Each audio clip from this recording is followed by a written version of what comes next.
I want to bring in now our political editor, Andrew Clennell, who's of course been watching this very intently. Andrew, it was interesting to learn a couple of things. No smoking gun, no big grenades, I don't think, but let's start at the very beginning. Essentially what we learned today is that John Barilaro did canvass applying for this job with a number of his colleagues. We know Stuart Ayres, that included the Premier Dominic Perrottet and Matt Kean. Yes, well, you say no smoking gun, Laura, but I think it is politically quite damaging for Dominic Perrottet, this evidence from John Barilaro. He's had to go in there and tell the truth, and he reveals that he had two conversations with Dominic Perrottet and one, in fact, with Matt Kean, the Treasurer, about applying for this job in New York. Those conversations with Dominic Perrottet, the first one at least, occurred while he's still in the Parliament. He's saying he's resigning from Parliament. And at no time does Dominic Perrottet protest that this is not a good idea. At no time does Dominic Perrottet figure out the bleeding obvious, which is this is going to be a political problem. So going to show you some excerpts of the Barilaro evidence now. Let's start with that first, where he talks about a phone call with the Premier where he tells him, while he's still in the Parliament, John Barilaro, he's going to apply for this New York Trade Commissioner position. And I had a conversation previously in late November when I thought about this role in a passing comment with the Premier of New South Wales. And where did this conversation take place? Look, I just can't recall, but it might have been a phone call, just a phone call. There was many phone calls after I left with Mr Perrottet. He was always checking in on me. He was checking in on me, and on one of those occasions I flagged, as I said, that I'd be interested.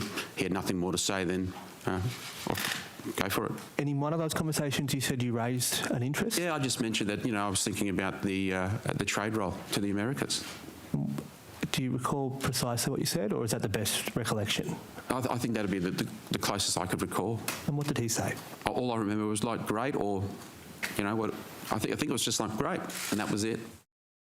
The subsequent face-to-face conversation in Martin Place, where again Perrottet mentions the job, and again, Barilaro mentions he's going for the job, and Perrottet takes no action, Laura. There's also discussion we'll play in a few minutes where he tells the Treasurer, Matt Kean, that to me would have been to ensure that Matt Kean, his old enemy from Cabinet, was not going to protest him applying for that job.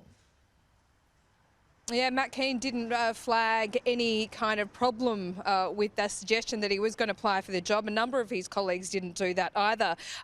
One thing that you will canvass, I know, Andrew Clennell, is the fact that there is now a document. He was asked about whether he knew Jenny West had been a successful candidate. He says, no, that's not the case. He knew that she was a candidate, but didn't know that she had been successful. But there is a document with his e-signature on it, signing off for her as the preferred candidate. That will be canvassed. What we did learn as well, that Arthur Sinodinos was a very high-profile referee for John Barilaro in applying for this job.